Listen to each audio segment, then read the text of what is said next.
Kami kembali hadir ke ruang dengar Anda. Fakta dan terpercaya. Selamat menyaksikan kabar terkini bersama Flores mewartakan. Dalam bahasa Manggarai ini disebut sebagai Haji Wodong. Jadi Haji Wodong ini biasanya tempat bersarangnya ulat disebut mando. Jadi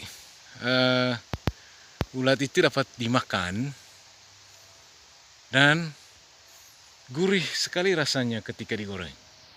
Dan ini pohonnya, Haji Wodong. Dalam bahasa Manggarai Haji Wodong. Ini view persekitaran. Anda bisa lihat. Dari Manggarai, Flores Ais mengabarkan.